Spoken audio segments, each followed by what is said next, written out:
Yo, what is up guys? It's your boy Sami here. Today we are gonna see what if Naruto becomes the mythical knight part 6. Hope you will enjoy the video. So before we start, please subscribe to our channel and like this video. So let's start the video. Naruto wasn't sure about the whole let's split up idea while in the spooky creep fest of a possibly haunted and very deserted town. He has seen a few horror films before, so it didn't seem like the smart thing to do, but he wasn't the team leader, so it wasn't down to him. Though, Naruto had thought about warning them of the possibility of a witch, but he shook that off. They were ninja after all, so they should be prepared for anything. However, as Naruto gave Hinata a reassuring smile, the deed had been done, and he and Hinata were no longer with the others.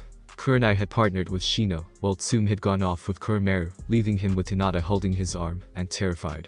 This way worked out well kind of, as he would get some one-on-one time with Hinata, and though she wasn't as shy as she was, and actually fought back now, she was still timid, and needed some reality served to her, so this was a good place to be alone with her. Naruto looked around the spooky town trying to sense any life, but all he got was nothing. It was all a blank. The fog was messing up his senses, as he couldn't even sense the rest of their team, only Hinata, as she was so close. The fog was obscuring the sky, and they couldn't really see more than several feet around them. They would rather not be in this town, and Naruto could smell death everywhere. It made him grimace, as it was becoming obvious that the town was a dead town, and it had most likely not long gotten that status. Naruto had to keep alert, as he kept getting a paranoid feeling that they weren't alone, even if he couldn't sense anything living, not even a plant, as they walked past a faltered dead street tree, and some flowers in window boxes. Kind of a nice place, huh, Hinata-chan? Naruto suddenly asked to make her jump, as they walked along the center of a street with closed shops, either side with the odd cracked or broken windows. Hinata gave Naruto a shy look that said otherwise. Naruto smiled sheepishly, as he stole a kiss from her lips, which made her feel better. However, moments later, Naruto ripped her from his arm, and turned her to face him fully, kissing her deeply. His tongue finally met hers, and he grabbed her arse with both hands, and pulled her tightly into his body. Everything is going to be great, Hinata-chan, Naruto said breathlessly, as he pulled back from her shocked and red puffy lips, while she had her tongue half out, and her breathing was uneven while he held her tightly. Squeezing her bum tightly, she held him back, her small arms around his neck. As her tongue slid away, as her white eyes searched his with love and gentleness. I'm here for you, Hinata-chan, as I know you're here for me. Naruto knew Hinata needed his help, as he needed hers. Alone they were cool, but together they could do so much. He had spared her enough to know she was talented and fast, and when encouraged could even freestyle her family's techniques. Naruto was really impressed with how well Hinata could bastardize her family's prized gentle fist jutsu. It would be highly amusing to see what Hinata's father would look like seeing Hinata actually fight after Naruto had given her some pointers he had gotten from fighting with Kaiu. It was all really about letting your instincts have free rein while at the same time keeping your eyes open, your hearing alert, and your senses spread wide, and reacting before you thought. Naruto had also made it clear that just because Hinata had that didn't mean she should use it like it was all she could do. If anything, things like her eyes should be the ace in her backup arsenal. Then if she needed that boost of power and technique, she had it, but relying on it could easily weaken her, and she would never improve. I know you're scared, Hinata-chan, Naruto said after a few moments thoughtful staring into each other's eyes. I'm scared too, but I'm not going to let my own fear or yours get us killed. You may think of yourself like Kiba does, or your family does like a shit weakling, but I know you are strong and powerful, and that given the opportunity you can do anything you set yourself to. I've seen how talented you can be, and with advice you've stopped relying on what other people think of you, and you've been showing so much improvement. So, don't let your fear get the best of you now. If you weren't afraid, I would think you're crazy, and potentially suicidal, but you have to overcome your fear, as I am, and the others are. I bet both Tsume and Kurenai are both just as scared as us, and they're older and experienced. Even Kuromaru would admit to being afraid. This place has taken many of our senses. He would have to be a newbie puppy to say he wasn't scared. It's our fear that helps us out a lot, because without it we wouldn't recognize any danger that we have to overcome. If only you believe, don't cower no matter what. You should stand up proud despite your fear, and know that those people who put you down and treat you like crap don't hold a candle to you. Don't hesitate, Hinata-chan, and don't ever hold back when you're striking. Don't let your enemy up, kill them without mercy or hesitation because they can, and will do a lot worse. He quieted her with his finger, gently brushing her soft lips with a gentle smile, and kissed her nose, and still held one hand to her cute butt. I'm not saying it isn't hard, but it's time you stop standing in the shadow of others. Don't try to please your father or sensei or even me. Don't rely on what you know, but more importantly continue learning whatever, and whenever. I want you to be proud of yourself, and to see the way life is. You're a ninja, and you must become deadly when you need to be, and keep an open, clear mind. Be your own awesome Hinata-chan, and you don't have to be afraid anymore. But I don't know whether I know how, Naruto-kun, Hinata said looking down to her sandaled feet. She spoke surprisingly calmly, as her pretty eyes looked around the creepy street. "You don't need to know how," Naruto replied, tilting her face to look at him. He leant down, and her cheeks flushed, as his lips touched hers again for such a gentle kiss. Her eyes had closed lightly while she felt the pressure before he pulled back, and her eyes opened to look into his soft blue eyes. "Just follow your heart and instincts. You've already gotten over your fainting, and improved your fighting confidence in leaps and bounds. I'll believe in you no matter what, Hinata-chan. I love you." "I love you too, Naruto-kun." Hinata burst out, as she stole the kiss this time for the first time before pulling back with bright red cheeks. Hinata couldn't stop the small smile, as her heart pounded in her chest when they were startled, as something clanged to the ground behind them, and spun around, as they let each other go, and readied themselves.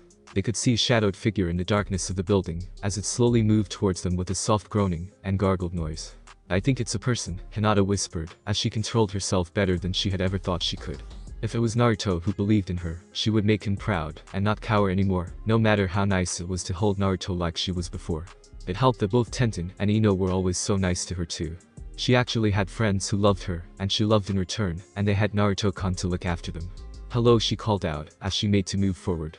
However, Naruto stopped her with his hand on her stomach. "Look again, whatever that smells like, it's rotting." Hinata paused, as veins bulged around her eyes for only a moment before she grimaced back, looking sickened. "Naruto-kun," she said shakily. "It's a man, but he looks like he's a walking dead person. He has no chakra system at all, he has nothing, but this sword like nothing is powering him." Naruto didn't have a chance to respond, as a monstrous hiss came from it, and it charged out with scraps of clothes hanging off its cut-up, and gray-skinned, and white eyes, and a blank hungry look. Hinata and Naruto jumped back, as Naruto plastered the man-thing with several kunai that stuck into his body. However, that didn't even slow it down. "Don't let it bite or scratch you, Naruto-kun," Hinata cried out, as it came for him. However, it went down, as Hinata split its skull with a kunai, and it dropped dead at Naruto's feet. Naruto looked at Hinata in surprise. "My kunai didn't even slow it down, and what would happen if it bit me?" "You become one," she said, as she hurried to his side. "I've read fictional storybooks about them. I think it's a zombie, but I never thought they were real. You have to destroy the brain that controls the body, and without it they properly die, or at least don't get up again." "I see," Naruto said thoughtfully. "Well, I guess we know what happened to the people of this town now," he replied, as he took her hand and started moving. "Let's get out of here before more turn up." "You wouldn't think it's around midday, would you?" he said nervously. "It is really dark, but we'll be fine together," Hinata said with a lightness to her heart, as Naruto had said he loved her, and she said it back. Even if the place was creepy and infested with zombies, it was a good day. However, they paused, as the ground shook around them. They looked to their feet to see the cobbled stone path was now dirt, and it was swirling around them. "Shit," Naruto hissed out, as he jumped up, and to the banister of a balcony above a coffee shop. "Hinata," he cried out, as the mud had trapped her, swirling around like a whirlpool, covering her whole body, but just creeping up her cheeks and face. "Remember, you are not weak, you are your own power." Hinata had been panicking and struggling until she heard Naruto's words. His words flooded her heart, as she realized he really did have faith in her. She relaxed, as she was completely entombed by the dirt. Naruto watched in worry for just over a minute, near ready to dive in the moment he sensed her chakra level drop any further. However, he wasn't ready for it to spike, and for what had to be 50 blasts of wind like chakra to burst out in different directions, smashing through the mud and splaying it all over. Hinata landed in a cracked-up cobblestone street, windows smashed by the shockwave of her attack, and she was covered in dirt. Her clothes were ripped up, and her coat was practically hanging off her by a thread, and looked to have been burnt away. She was breathing heavily with eyes that held shock and awe. She wasn't even in any kind of fighting stance, which made Naruto's grin whiten impossibly. Naruto was about to jump down when Hinata skipped back and away several times, as the mud started swirling again, and reconverged before streaking towards her like a wave. She grit her teeth, as she moved back around fluid like water. As she moved, her eyes closed, as she concentrated. Her hands moved round, cupping with a large gap between them. Naruto watched in shock, as he saw some sparks of blue chakra dancing between Hinata's small hands like a blue light storming and swirling, as she moved before she paused, her eyes flashing open, dangerous, and cold. Her arms outstretched, her cupped fingertips near touching the attacking mud, as they cupped open. The sparks burst into a spherical shape of light, and in a pulse smashed straight through all of the mud, and sprayed it everywhere before smashing into a shop window, shattering the glass before hitting something inside with a boom, and then exploding, setting the shop on fire. Hinata fell to her knees, panting for breath, just looking at her slightly singed fingers with her mouth near open, eyes wide, and exhausted. Naruto had a similar look, as he stared down at his sweet Hinata-chan, and looked over at what she had done. He had never seen an attack like that before, and looking at Hinata, knew she hadn't either. She had really relied on her instincts, and created a new move on the spot, and by the look of it using her own style. However, Naruto hadn't the chance to hop down and congratulate Hinata, as they could only watch as the dirt started moving again, but this time a chilling high-pitched laugh came from it, startling them. The mud then swirled around with a powerful wind and started forming a 7-foot-tall mud thing with huge muscles, but it didn't harden. The mud remained moist and pliable. The thing looked like it was about to say something when Naruto swished out between him and Hinata with red flames splashing around behind his grit teeth before he sucked them back as he took a deep breath, which caused the mud thing to stop looking so amused and look resigned instead. Naruto blew out a huge flamethrower of red and orange flames that melted the cobbled street and the glass of shop windows. It was wide enough to set shops and homes alight while it baked the Mudman. Naruto let up his attack and looked at the mess he had caused, the shops ablaze, and the Mudman crumbled with a simple shuriken. Sighing, Naruto smiled as he turned and held Hinata up to her feet as she needed a breather. The huge fires, he said, lighting the street through the fog as it looked to retract from the flames. He didn't know what that meant, but maybe fire was the dog's enemy or something like that. Naruto then got a shock as he really paid attention to Hinata. Now she could stand after spending all that chakra. Her dark blue t-shirt was torn enough to show bandages wrapped around her nicely sized boobs, but the bandages were making her seem flatter than she was while wearing a jacket like hers. But if you were to guess, she was bigger than any girl from their class, and they looked so firm and round and perfect on her. That was awesome, Hinata-chan, Naruto told her after a moment of staring with a wicked grin that turned sheepish, as he kissed her surprised yet welcoming lips before pulling back. Hinata was surprised as she looked at him from the blazing fires, as she was going to congratulate him on his fire technique. She had never seen such a huge fire move before, when she realized what he was looking at with her arms flying up to cover herself, which made her coat finally fall away. "Do you really think so?" she finally asked, bright red in the cheeks, and hoping he didn't mention anything else. Of course, he readily agreed. "And Hinata-chan, embarrassment can get you killed. I've taken note of the beauties you're packing, and doing that is most certainly hampering your movement and breathing. So from now on you won't go out of your way to hide the fact you are a beautiful girl with a beautiful female body, and get yourself some proper support for those, understand?" Hinata looked down in both shame and embarrassment before letting her arms drop, her cheeks red, but she nodded vigorously anyway. "I'm sorry Naruto-kun," she said, looking up at him with watery eyes. "It's just that I don't like people staring at you." He asked her, understanding, and she nodded. "If people stare, they stare. You are awesome, and shouldn't pretend to anyone.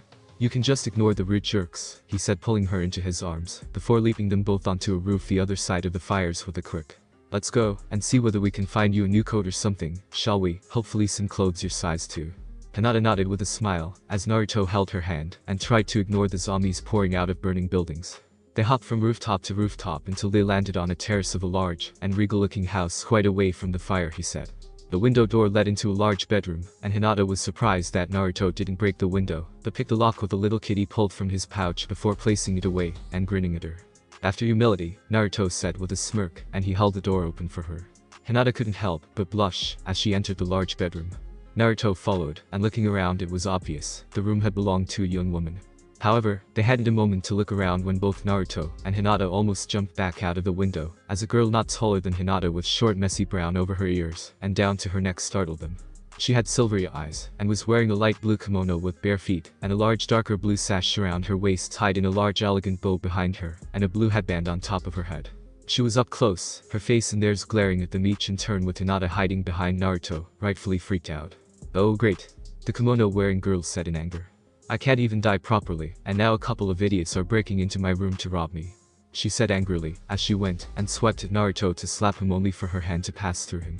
Naruto could only stare at her in shock, as she just went on ranting angrily. He could kind of well sense her while she was so close, and when her hand passed through him it felt cool, and made his skin quiver with goosebumps. Naruto looked closer, and grimaced, as he realized the girl was so pale, she didn't look like she had blood in her, which was likely true. However, on the right side of her neck was a huge wound of teeth marks with dripping blood that soaked her right sleeve, and down her arm, staining some of her hand in a few places, but he only saw it because he was looking for it.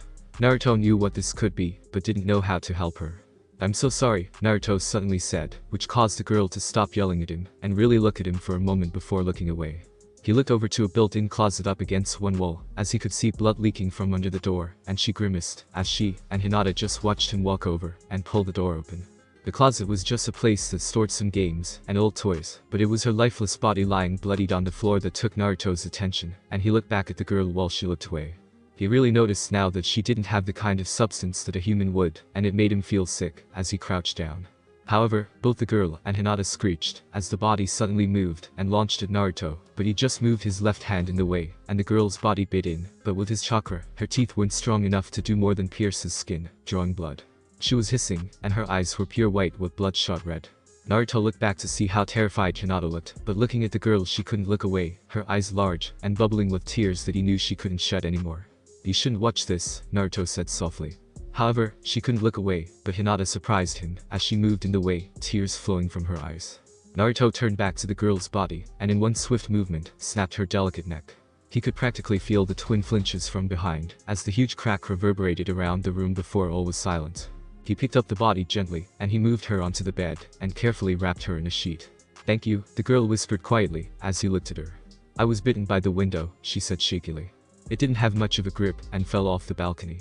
I just locked the door, ran, and hid, but I guess I was already dead, because I've watched for a few days now, when it started one bite," and then she trailed off looking at Naruto's bloody hand. "Naruto-kun," Hinata said in panic, her eyes watering more. "I mean you were bitten." Naruto chuckled gently, and rolled his eyes. "A monster's venom won't kill me, Hinata-chan," he said smiling sadly, but she didn't look convinced. "I am the Jinchuriki of the Kyuubi no Kitsune, bearer of a power far greater than the Walking Dead. I can already feel my blood destroying the venom." "Oh, Naruto-kun," Hinata said, as she went to throw herself into his arms with tears in her eyes, but he stopped her with a wave of his hand. "I don't want to get this stuff on you, Hinata-chan," he said to reassure her. "That's why the city, the ninja, the council, they know." "Yeah," Naruto agreed with a shrug. "But I finally started coping with that crap, and getting over it. They can be morons all they want, but generally I believe a lot of people in Konoha are smart enough that given the opportunity they will realize jealous, selfish pieces of shit have just led them astray." "I know what a Jinchuriki is," the girl suddenly said, looking at him in awe. "I hear they're prisons, living prisons for the greatest monsters on the planet, the Bijuru. Then you have the power to stop them, to get our revenge," she begged hopefully. Naruto sighed, as he sat on the edge of the bed looking at her, while her hope diminished, as his blue eyes just held a sadness before looking down for a moment, while he wiped his hand clean on the bed sheets, to show it had fully healed. "I cannot get you revenge," Naruto said, as he reached out, and so gently touched her cool hand, almost really feeling it. "But I will bring you justice, and take whatever dark sorcerer did this down." Her hope returned, as she really looked at him, her pale cheeks tinting a duller white. Thank you, and Naruto-kun isn't it?" He smiled, and nodded. "Yeah," he quickly agreed. "And this is Hinata-chan, and together, we'll put an end to this. What's your name?" "My name is Yukina Shiratori, but you can just call me Yukina or Yuki for short if you like," she answered, brightening a little. "Though, how bright could you get when you've just died, and your body turned into a zombie, and some stranger just snapped your neck? Why exactly are you guys in my room anyway?" "Oh," Naruto said nervously, rubbing the back of his neck. "We were here to look for some new clothes for Hinata-chan." Yukina looked over at the other girl, surprised she didn't notice how ruined her clothes were, as she nodded her head, sighing. Okay, Yukina said thoughtfully. "You can have whatever you need, it isn't like I'll be needing them being a freaking ghost." "Really, you don't mind?" Hinata asked in surprise. "Nah," she answered again, shrugging. "I don't mind at all, like I said I can't wear them anymore, so go ahead. I have a few things that would look great on you," but she looked closer. "Wow, your boobs are huge compared to mine," Yukina continued sadly, as she squeezed her small chest, while Hinata looked uncomfortable, and blushed more, but surprisingly didn't try to hide like she wanted to. "I was 16, how old are you two?" she asked thoughtfully. "I'm 15, Naruto said with a sheepish shrug. "Hinata-chan is too, right Hinata-chan?" Hinata nodded readily. "Yes, I wouldn't be 16 until the end of the year, about 3 months after Naruto-kun. Younger than me, and gifted with those boobs," Yukina said in mock silliness while pointing to Hinata's chest, as she had a soft smile to show she was only teasing her new friend. "Anyway, Hinata-chan, I have some things that were too big in that area. They might be a little tight still, but I think they will look great." Yukina then turned to Naruto. "Okay, Naruto-kun, you can help me pull the things out of my wardrobe while Hinata-chan gets out of her rags." But Hinata stuttered out, blushing worse than ever, her heart pounding painfully in her chest just thinking about Naruto seeing her undressed. But the way her body was reacting to the thought, she was sure it wasn't a negative reaction. Did she want him to look? Naruto hopped up from the bed, and glanced out at the small town to see the street crawling with zombies, and a huge fire still blazing down the street they were in earlier, but thankfully the smoke was being blown the other way. Naruto shook his head, and turned back to the girls while they had been watching him. "I think it would be best not to go outside," Naruto said, giving Hinata a sheepish look. Yukina nodded her head too. "And leaving the room will mean having to deal with those in the house," she said, poking her head through her bedroom door into the main house before pulling back. "And I'll guess that you guys set that street on fire, and don't want to do that here."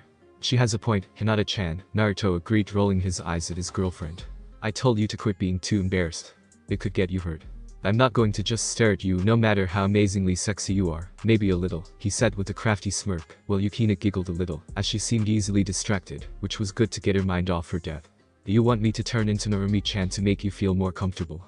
Naruto thoughtfully confused Yukina, but she didn't ask. Hinata pouted while still blushing. No, that's okay, Naruto-kun. I know you would tease me, as Narumi-chan, and that would be more embarrassing, she said sheepishly, while he reluctantly nodded in agreement, while she was still scarlet-cheeked. It's okay, Naruto-kun, Yuki-chan, she said while feeling a squirming within her tummy. Let's see now, Yukina said, looking around, as Naruto opened a closet and drew for her. This jacket, she said, as he pulled out a thin leather yellow jacket. It should fit fine. Now these hipster trousers, she said, as he pulled out the beige slacks. And this sport top thingy will be a little tight, but better than those bandages, they're way too tight. Then we have this cute black top, and finally, I've never actually worn these boots before. She looks about the same size as me, so. Naruto and Yukina turned around to see Hinata just waiting, naked, facing away, but Naruto could admire her great arse. It felt great through her shorts, but without them. He gulped and placed the stuff on the bed next to his blushing partner, and adjusted himself, as if he was rock solid in less than a moment. His eyes flickered to see a mirror to one side at the right angle to see Hinata's beautiful, firm breasts, and her very large stiff pink nipples, before he turned away to see Yuki giving him a look, while Hinata started getting dressed. But, my sandals are fine, Naruto-kun, Hinata stuttered out, which caused him to look around just as she was pulling on the hipsters, and getting a glimpse of her lovely-looking slick area from behind before looking away. They hadn't given Hinata any underwear, probably because Yukina didn't have any unopened, so wearing another girl's used panties would be wrong, especially a dead girl. Yukina gave Naruto another knowing look, but chose not to say anything. Yeah, well, boots are better, Naruto replied, as he tried to be the gentleman, and not take any extra peeks at her wonders, and pretend that Yukina wasn't watching him with wide eyes, as he adjusted his rage on to go unnoticed in his trousers. Toes are really fragile, so it makes sense to protect them, plus, who knows what you might step in hidden in the fog. Oh, I see, Hinata readily agreed while thinking that through, and didn't say anything more for a short while. I'm finished now, she finally continued. Naruto turned and gave Yukina a look, as she had watched the whole thing complimenting Hinata, and he couldn't help but agree that with her bust defined in this outfit she looked splendid. He smiled at Hinata, while her cheeks had lightened to a soft pink.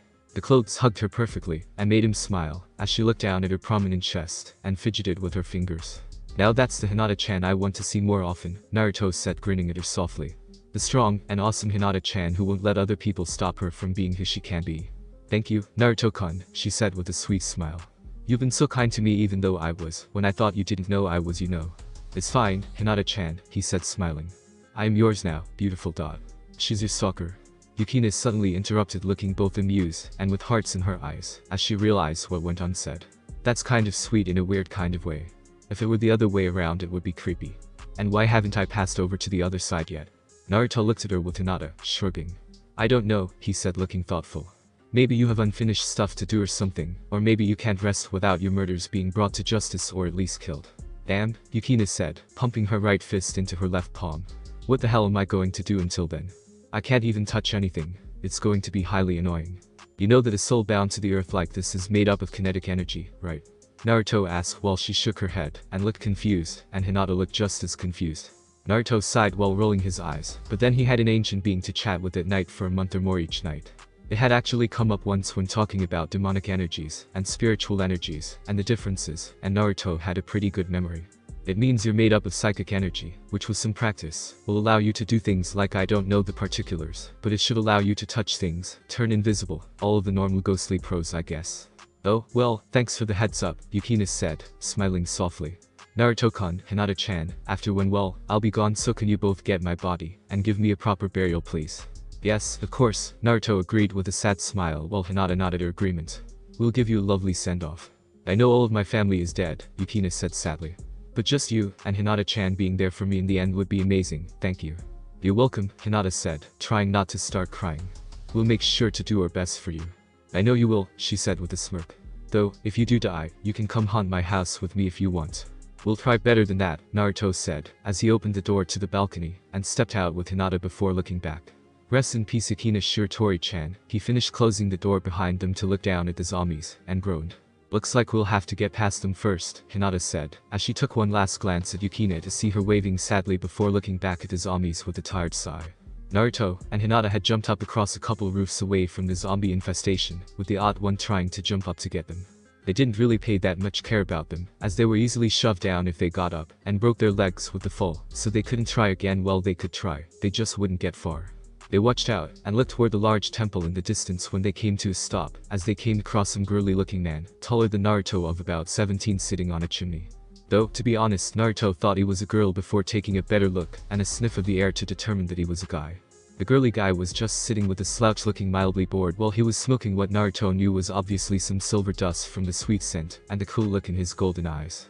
He was wearing a white ruffled shirt with only the bottom half of the buttons undone, and a black pair of trousers, and a red jacket left undone, and lastly some black shoes.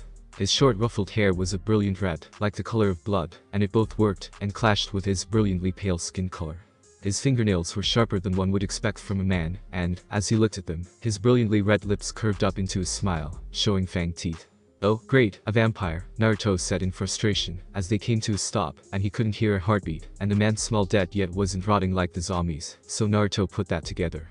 "I guess we're not going to get any peace, at least Yukina-chan is a good ghost. And who says I'm not a good vampire?" he asked in a smooth, as velvet voice that had a mesmerizing quality that they had to shake off. Naruto was actually surprised that rather than giving in or at least letting her guard down, Hinata was glaring at the vampire. "Allow me to introduce myself," he continued, smiling. "I am Duke Ace Maxwell at your service," he said, as he hopped down from his seat and bowed before taking a drag on his joint. "You know smoking's bad for Naruto," before he started to sigh. "I guess for you it doesn't matter much, even with the silver dust." "Of course not," he agreed, chuckling, as he took another drag. "So, we have an interesting predicament really. I don't want to hurt either of you, but orders are orders. I can't let you go any further, but I could possibly let you just travel back.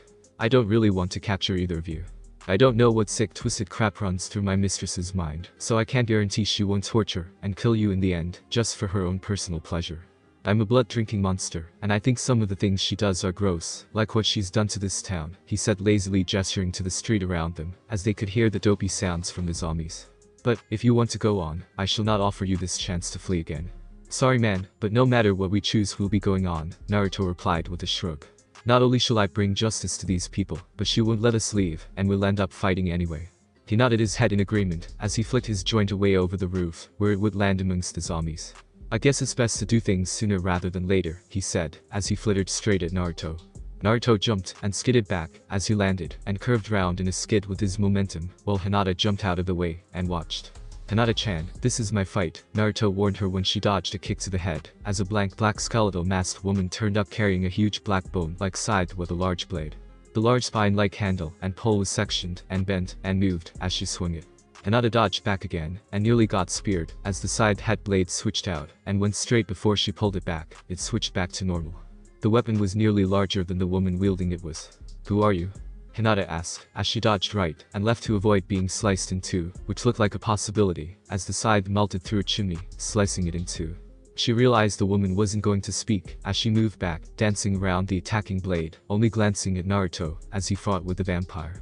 Naruto growled, as he saw Hinata under attack, as he blocked a few punches, and swung out a kick, only knocking Gaius back with a grunt. It was she, and what does Naruto dodged, as Gaius came in for the attack, smashing Naruto in the face, spilling blood, as he bounced along the rooftop, shattering tires before skidding off, and crashing into a swarm of zombies. Hinata had seen the whole thing, as she stopped dodging for a moment, but swerved around the blade at the last second in her anger, and grabbed the spine-like pole. It made her shudder with the cold and empty feeling she got from it, but ignoring this she slid into the woman's guard, and punched her in the stomach. However, Hinata felt the punch for a second, and heard the grunt of pain before it was, as if she wasn't in her battle robe anymore when the robe turned to smog, and she fell right through, falling to the ground. Hinata landed on her hands, and moved the second she hit, barely feeling the foot clip her cheek before backflipping with her hands, spinning round to avoid the blade that hit down with momentum on all fours, skidding back to a stop, having broken up many of the tiles, shattering them. Hinata's eyes glared at the woman with the scythe, as she didn't try to attack again, but seemed to observe her. Standing proud, she let Hinata get her breath back. They stared each other down, watching, wary. Hinata moved her stance for the fight, taking some deep breaths. She closed her eyes softly when she heard her opponent charge. She moved, her hands spinning round, cupped. Spinning, Hinata dodged with just sparks of blue chakra dancing in her hands. She weaved through and under the side without opening her eyes or activating her bloodline limit. Then Hinata hit her enemy just under the breasts, as a solid fist smashed into her face. Hinata's attack pulsed blue, causing the scythe woman to gasp out and make a strangled noise of pain, while Hinata cried out as blood blasted out from her mouth as they both went flying in different directions. They both managed to tighten themselves, crashing down on different rooftops, blood drooling from Hinata's mouth a little higher, and she might have caused some real damage. However, looking at Hinata actually took pleasure at seeing red drooling out from the woman's mask, which may prove she was human. Though, that wasn't what concerned Hinata. It was the way the chakra was pushed out of the woman's fist. It made her jaw and lips feel numb. This couldn't be good. This woman might have been holding back before because she didn't want to waste energy on her. However, Hinata may have never realized her strengths before, and it took her a while, but this woman now knew she couldn't afford to hold back. Hinata was panting hard as she tried not to worry about Naruto, as she knew the zombies couldn't turn him, and knew he was strong enough to take care of them, and they wouldn't seem strong enough to overpower him. She had her own problems right then. So far, this woman had shown high gen into low talent, as far as Hinata could tell, but it could only get harder from here. Hinata could use a miracle to get her through this fight with only the numb face and split lips. Meanwhile, Gase was looking down into the zombie horde with a roll of his eyes, before a giant tornado of bright and hot flames blew the street apart, shaking the ground, shattering windows, and causing flammable stuff to blow. Gase jumped back quickly, as he felt the singing. The burning tornado reached up, taller than the buildings by several feet.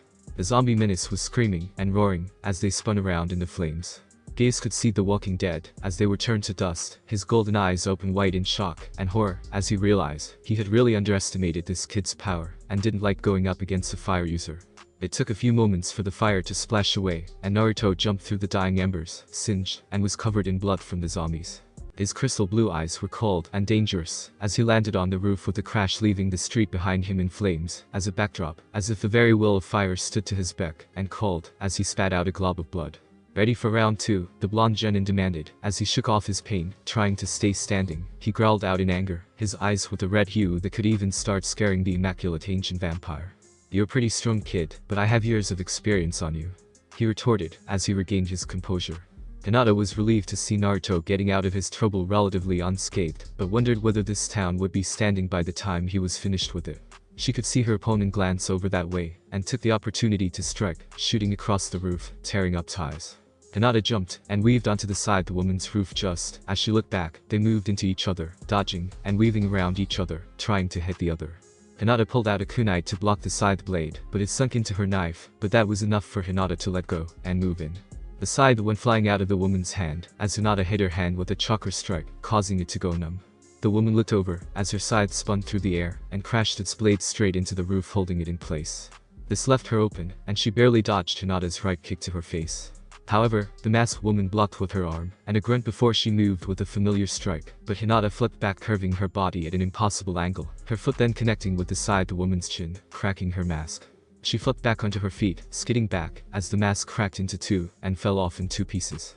Hinata wasn't as surprised, as she thought she should have been to see a young Hyuga woman with her cold active with protruding veins over her cheeks. She pulled down her hood to show short black hair. However, looking at Hinata could see her forehead, but no seal of enslavement that she hated to see on the Branch family. "Hinata-sama," the older girl hissed out spitefully. "It's been such a long time, little cousin, ever since my father was murdered instead of yours, all because you were such a pathetic weak bitch that you get yourself kidnapped." Hinata's eyes widened as her eyes scanned this woman in shock. "You're Haiku, Niji's older sister?" she asked in shock. But you're supposed to be dead." Haiku snorted and sneered. "No, they just didn't want anyone knowing that after my father's murder by yours, that I ran away before those pathetic murdering family abusers could enslave me, and I've gotten stronger, but I need to get even stronger so I can avenge my family and destroy the main branch." Hinata looked her cousin over for a moment and sighed. "I don't care about them, and honestly I agree with you," she said, surprising her. "My father blamed me too when I was 5, and from Cloud nearly kidnapped me, but my father rescued me, and killed this, and then yours, his twin brother, died, as repentance to stop a war in his stead. However, I was not at fault. Kuma was at fault, the selfish pieces of shit. And if you want revenge against me for what no 5-year-old could have prevented, then I will not go down easily." She hissed out, letting out killing intent on just instinct, as she blazed to life, her eyes near glowing. "I'm sick of everyone blaming me all the time. I shall no longer be a fucking weakling because of the way my father and family put me down, treat me like crap because of what happened to me. I was the fucking victim." She hissed out pure venom, which caused Haiku to take an involuntary step back, as Hinata blazed harder, all over her eyes sparkling with silver in her anger, as a swirl of wind picked up around her. Ever since then my father blames me, and because of that I have grown weak because of his put-downs, and everyone else uses it as an excuse to pick on me, to put down the air, because I choose to be kind. Now, I shall no longer let you fucks get away with blaming me for your fucked up lives when it's not my fault. I lost my mother that night, yet nobody gives a shit, and now, those bastard Kumo shits are trying it again with my little sister. No more. She exploded with wind before disappearing. Haiku could only watch in horror, as Hinata appeared out of nowhere, her fist smashing into her gut, causing her to scream in agony, tears in her eyes. Hinata didn't stop there, she headbutted Haiku right in the nose, causing blood to explode out with her crying. Hinata then grabbed the woman by her hair, and smashed her into the roof by her head, then pulled her back, and crashed her down again, blood spilling, as she let go, pulling her right foot back, and crashing it powerfully into the woman's chest. The roof exploded under the force, the tiles shattering, and the wood caving in. They fell through into an abandoned bakery in a cloud of dust. However, Hinata pulled herself up, her eyes alight with fury, as she climbed onto Haiku's lap. Straddling her, she punched, left, left again, each hit cracking her cousin's face, and spilling blood, as she cried, and whimpered. Her body went limp, and defenseless before Hinata took notice of the tears, her bloodline deactivating, as she stopped panting for breath, as she looked down to the crying bloody mess of her older cousin. It took her a few moments of watching her filthy blood-covered cousin sobbing, before she realized tears were freely flowing from her eyes too. She reached out her aching arm, and stroked her hand through her cousin's blood-soaked hair, trying not to openly sob. She moved down to lie on her cousin, snuggling into her, holding her. "I'm so sorry, Haikuni-chan," she said shakily, as she listened with her head pressed to her chest. Her heartbeat was erratic, and frightened her. "I've missed you so much, you were always so nice to me, and looked out for me. I love you Haikuni-chan, please don't leave me ever again." "Hinata-chan," Haiku whispered out in reply, and she felt the older girl's arm shakily wrap around her. "I don't know what to say, I can't just stop hating you," she whimpered out. "I never tried to see it from your point of view, Hinata-chan. You were always so kind and gentle. I'm not surprised that without your mother, your father would blame you for everything. He was always a cold-hearted dick." "I know," Hinata replied softly. "I've had enough of him too, but if anyone is going to kill him anytime soon it will be me." "I guess I've lost you, Hinata-chan," she replied with a shaky sigh. "But I'm not sorry for what I've done, but I think you've killed me," she added, shocking her little cousin. Hinata looked up at her to see a bloody smile. "Please, do me a favor Hinata-chan, take my side, and use it to help free our people." "No, Ni-chan, please, I need you," Hinata begged, as her cousin's eyes closed, and she stopped breathing. Tears were spilling from Hinata's eyes, as she whimpered with her renewed loss, a loss she caused this time. "I promise, Haikuni-sama," she muttered after a few moments, giving her older cousin the respect she deserved. However, on the rooftops Naruto was still fighting the vampire, spitting out fireballs that crushed, shattered, and blew up the area, causing Gaius to worry, as he sensed the death bellow, meaning one of the Hyuga just died, and from what he just saw from the youngest, knew it was not her. They danced, and dodged around each other with punches, and kicks.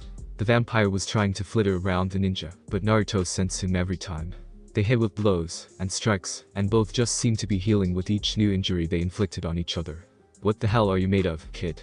The vampire hissed out, as his healing factor was slowing down through loss of blood, while the blonde ninja wasn't. "It doesn't matter, bastard, I'm going to slay your undead arse," he hissed out in reply. Drawing a kunai in each hand he started trying to get in the vampire's guard to stake his chest. Gaius could only try dodging more, but quickly knew he was losing ground on the young ninja. Meanwhile, halfway across the village a wild-looking woman stood on a rooftop with her large black dog, Kurumeru. They were looking over in the direction where a good tenth of the town was on fire, and more fireballs were blazing out with explosions. She could only stare in horror, as she knew both Naruto and Hinata went in that direction. However, Tsume wasn't sure who was creating all of them fire attacks, but she did suspect that only Naruto could have such large chakra reserves, that he could really throw out that much, and have some to spare. Though, that could be hopeful thinking, as Hinata and Naruto could be up against multiple fire users, and in trouble. Kurumeru watched the fire over the fog, and wished he could smirk. That boy really knew how to have a party. Tsume and Kurumeru had come across hordes of zombies, but hadn't yet come across anyone magical, but looking to the tower in the distance she knew she would likely find her prey there. The bastards who murdered all of these people must pay, and be held accountable. Unlike Naruto who saw fit to not mention their possible enemy, though he wouldn't say what he and Naruto got up to while they were asleep, Kurumeru did tell her about some dark witch in the area who was up to no good. Though, it seemed that Naruto and Kurumeru had dispatched a nice size of this witch's ninja, so that was something. "We've got to see about helping Naruto and Hinata," Tsume said to her dog partner before they spun, as they heard laughter. Tsume and Kurumeru turned to see a young woman with wild and used short platinum blonde hair and fanged teeth. Her blue eyes were wild and animalistic.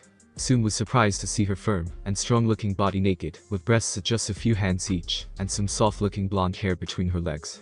Her skin was a little ash-covered with a dark tan, which suggested she had been near the fires, and all things considered, she was quite pretty. "Actually, I'll be your opponent," she said giggling, as she waggled her sharp-nailed finger at Sum, as if she was a child. "Anyway, I was just there, and let's say, the girl defeated her opponent already, and that tasty-looking boy is kicking the 10 barrels of shite out of that prick, Gaius, and destroying the town." "Who are you?" Sum asked, as she and her partner eyed the naked girl, and the dog growling in anger. The naked girl giggled some more, and looked amused. She looked like she was around 17 years old or so. "I guess it is only polite to offer my name.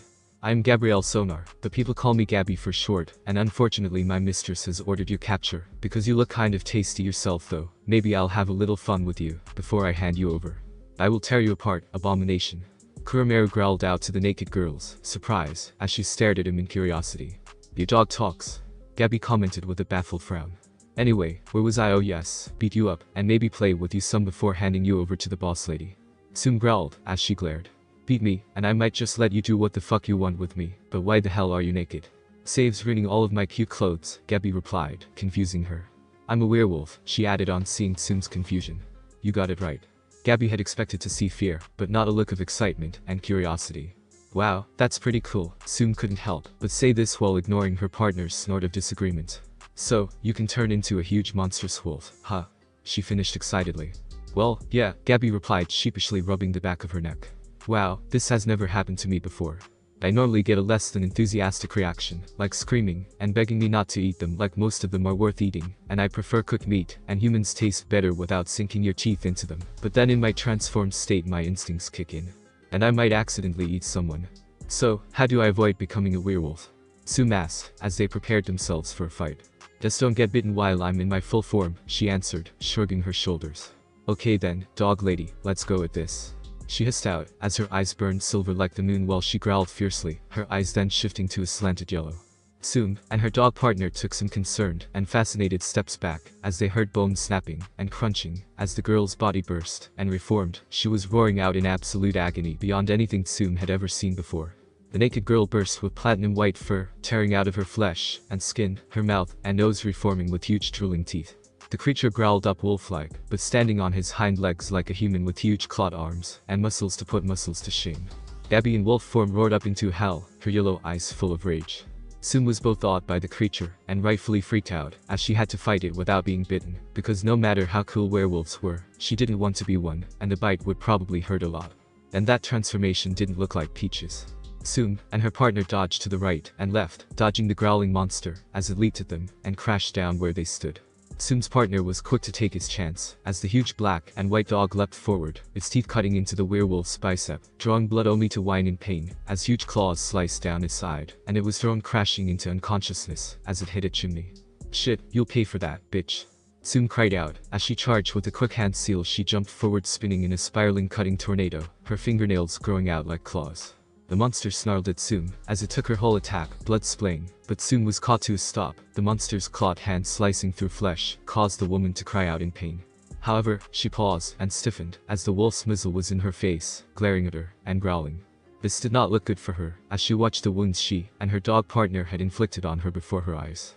"You're quite delightfully fun, miss dog lady," the wolf growled out with a grin, as her huge powerful tongue licked over the woman's lips and over her tongue. "Don't worry, as long as I don't try to lick your wound better, my virus will not affect you." "Gabby?" came a distant hiss of annoyance from a sly and cool female voice. Gabby looked behind her, and Sum grit her teeth as she saw the sleek silhouette carrying Kuramaru on her right shoulder. However, Gabby's claws dug into Sum, causing her to whimper and her vision to blur. "I was just enjoying her a little," the wolf growled as she licked her powerful lips. "And you can play with her later," the other woman rattled coldly. "Once we have all of the meddlesome Konoha ninja locked up."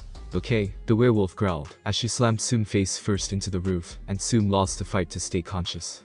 However, in another part of town, Shino and Kurenai weren't faring much better, as they were fleeing loads and loads of very persistent zombies.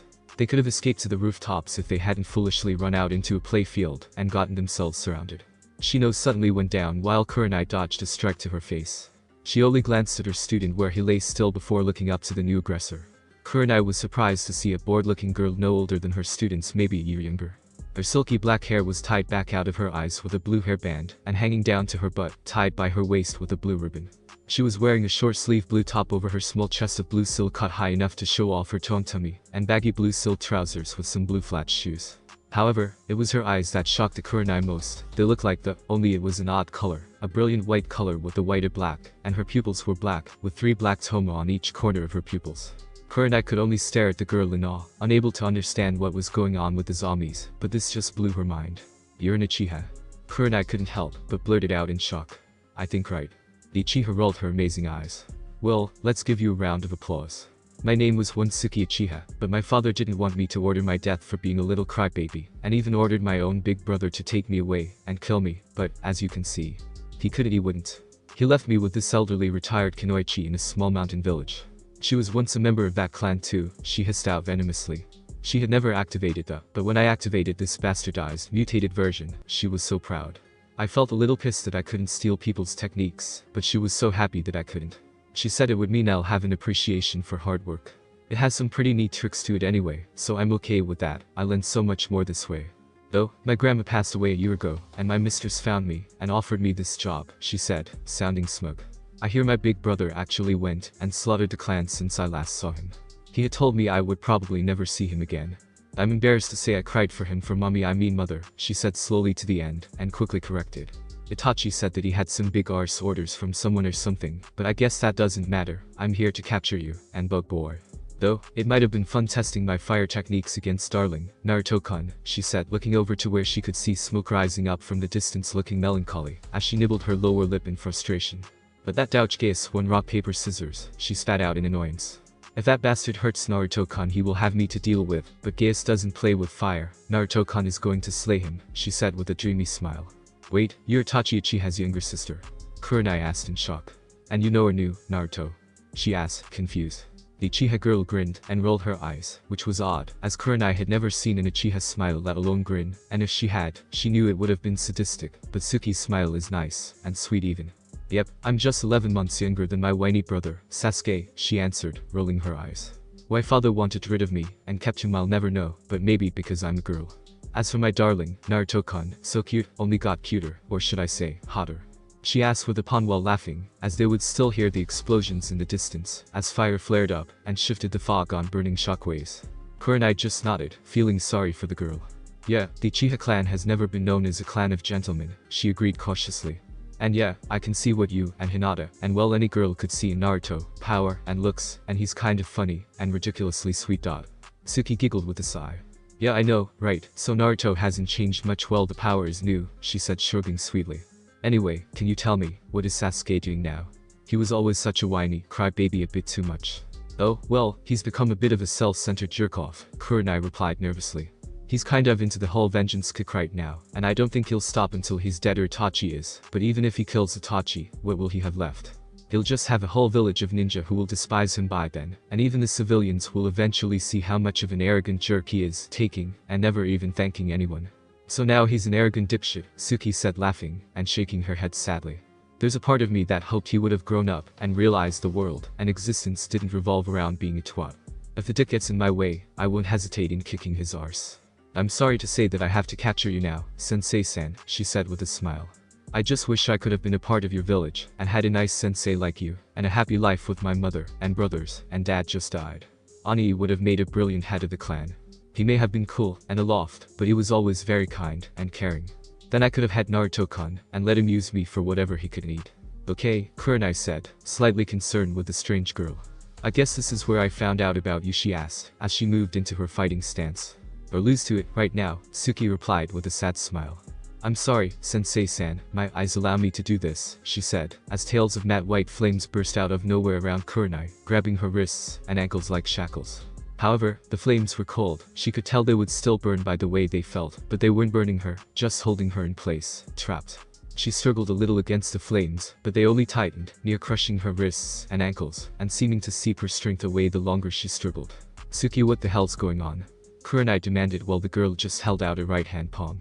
Suki looked at her in pity, as she answered. These are my flames, so cold they can burn away all of your energy, and I can control them. They would freeze you to dust, restrain, and dampen your power. I told you, I really am sorry, Sensei-san.